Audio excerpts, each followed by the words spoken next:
முடிவுக்கு வந்த காசாவின் கண்ணீர் கதை. அமைதி ஒப்பந்தம் கையெழுத்தாகும் நிலையில் தாயகம் திரும்பும் பாலஸ்தீன மக்கள்.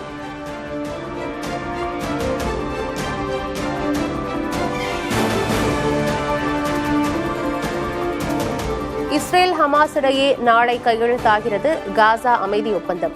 எகிப்தில் நடக்கும் மாநாட்டில் ட்ரம்ப் உள்ளிட்ட 20 நாட்டு தலைவர்கள் பங்கேற்க உள்ளதாக தகவல்.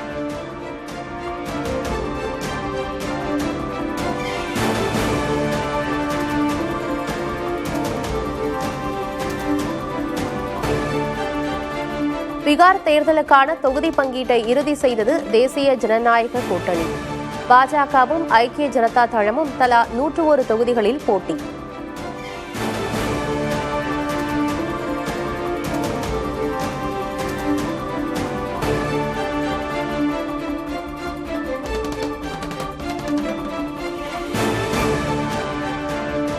வரலாற்று முக்கியத்துவமிக்க காசா அமைதி ஒப்பந்த நிகழ்வில் பங்கேற்க பிரதமர் மோடிக்கும் அழைப்பு.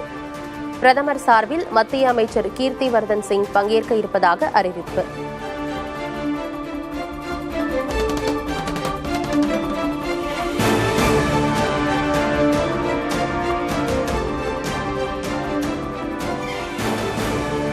டெல்லியில் முகாமிட்டுள்ள ஆர்ஜேடி தலைவர்கள். இந்தியா கூட்டணியில் தொகுதி பங்கீடு தொடர்பாக இறுதி முடிவு எடுக்கப்படும் என தகவல்.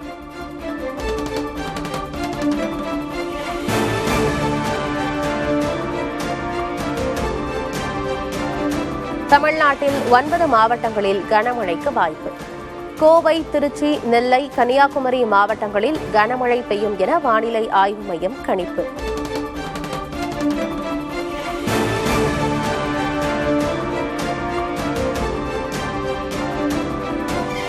தென்காசி, சங்கரன்கோவில், சிவகங்கை உள்ளிட்ட பகுதிகளில் பரவலாக மழை. நீலகிரியில் பெய்த மழையால் குளிர்ச்சியான சூழல் நிலவியதால் சுற்றுலா பயணிகள் உற்சாகம்.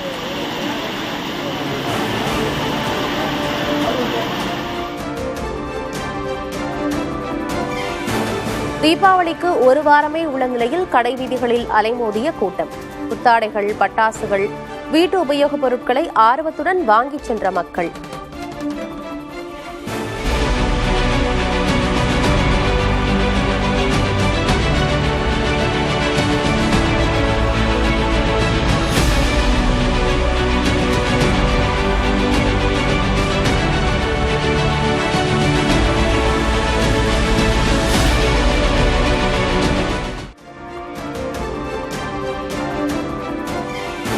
தீபாவளி பண்டிகைக்கான பொருட்கள் வாங்க சென்னை டி நகரில் குவிந்த மக்கள்.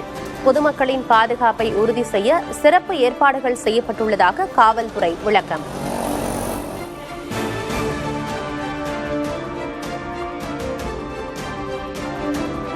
திருப்பூர் ரயில் நிலையத்தில் குவிந்த வடமாநில தொழிலாளர்கள். தீபாவளி பண்டிகையை கொண்டாட சொந்த ஊர்களுக்கு படையெடுப்பு.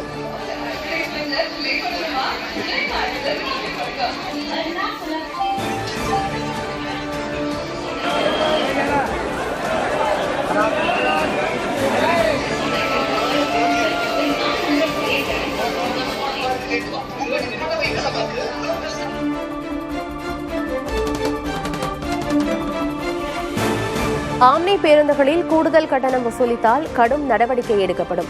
தனியார் ஆம்னி பேருந்து உரிமையாளர்களுக்கு அமைச்சர் சிவசங்கர் எச்சரிக்கை. கிட்டத்தட்ட 500க்கும் மேற்பட்ட போக்குவரத்து தனியார் நிறுவனங்கள் இருக்கின்ற நிலையில் ஒரு 10 பேர் இதுபோன்ற நடவடிக்கையில் இறங்கியிருக்கிறார்கள்.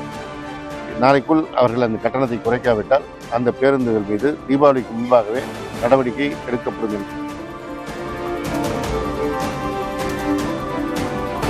கரூர் துயரச் சம்பவம் குறித்து சிபிஐ விசாரணை கோரிய வழக்கு. தாவைக்க தொடர்ந்த வழக்கில் நாளை தீர்ப்பு வழங்குகிறது உச்சநீதிமன்றம்.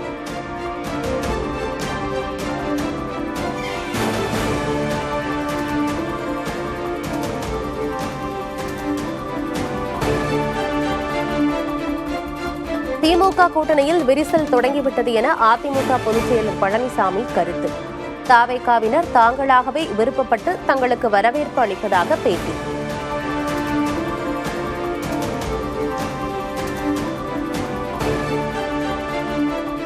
தாவேகாவுக்கு ஆதரவாக பேசினால் அக்கட்சி கூட்டணிக்கு வந்துவிடும் என கனவு காண்கிறார் பழனிசாமி. கூட்டணி தொடர்பாக டிசம்பரில் அறிவிக்கப்படும் என அமமுக பொதுச் செயலர் தினகரன் பேட்டி.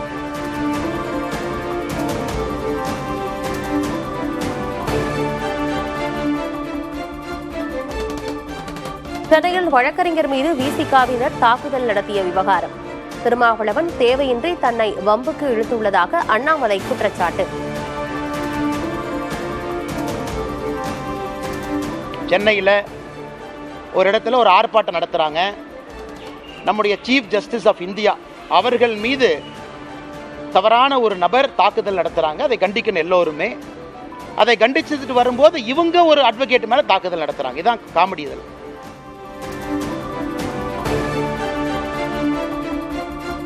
திமுக காங்கிரஸ் கூட்டணியில் பிரச்சனை இல்லை, ஒற்றுமையாக செயல்படுவதாக திருநாவுக்கரசர் பேச்சு. கூட்டணி குறித்து கட்சி தலைமையின் முடிவுக்கு கட்டுப்பட வேண்டும் என காங்கிரஸ் கட்சியினருக்கு வலியுறுத்தல். கூட்டணி தான் இருக்காங்க, கூட்டணி இருக்கிறது, கூட்டணி செயல்பட்டு கொண்டிருக்கிறது. இது வெற்றி கூட்டணி. ஏற்கனவே சட்டமன்றத்தில் வெற்றி பெற்ற கூட்டணி, நாடாளுமன்றத்தில் வெற்றி பெற்ற கூட்டணி, உள்ளாட்சி தேர்தல்களில், நகராட்சி தேர்தலில், மாநகராட்சியில் வெற்றி பெற்ற கூட்டணி. எனவே இந்த கூட்டணி இப்போது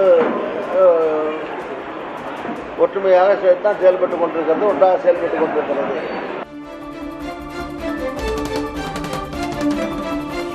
நாமக்கல்ல கிட்னி திருட்ட வழக்கில் 2 கைது.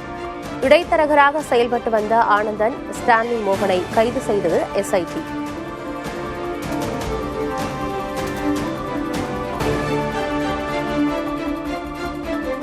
பஞ்சாபில் ஆபரேஷன் ப்ளூ ஸ்டார் என்ற பெயரில் இந்திரா காந்தி ராணுவ நடவடிக்கை மேற்கொண்டது தவறு. ராணுவ நடவடிக்கை இந்திரா காந்தியின் உயிரையே பறித்துவிட்டதாக மூத்த காங்கிரஸ் தலைவர் ப. சிதம்பரம் கருத்து.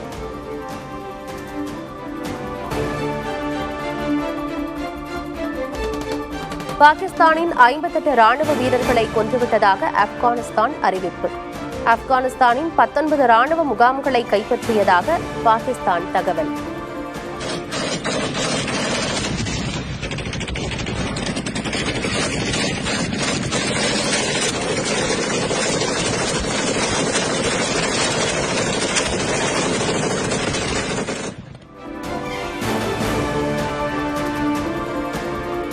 இரண்டாவது டெஸ்ட் போட்டியில் வலுவான நிலையில் இந்திய அணி. இன்னிங்ஸ் தோல்வியை தவிர்க்க போராடும் வெஸ்ட் இண்டீஸ் வீரர்கள்.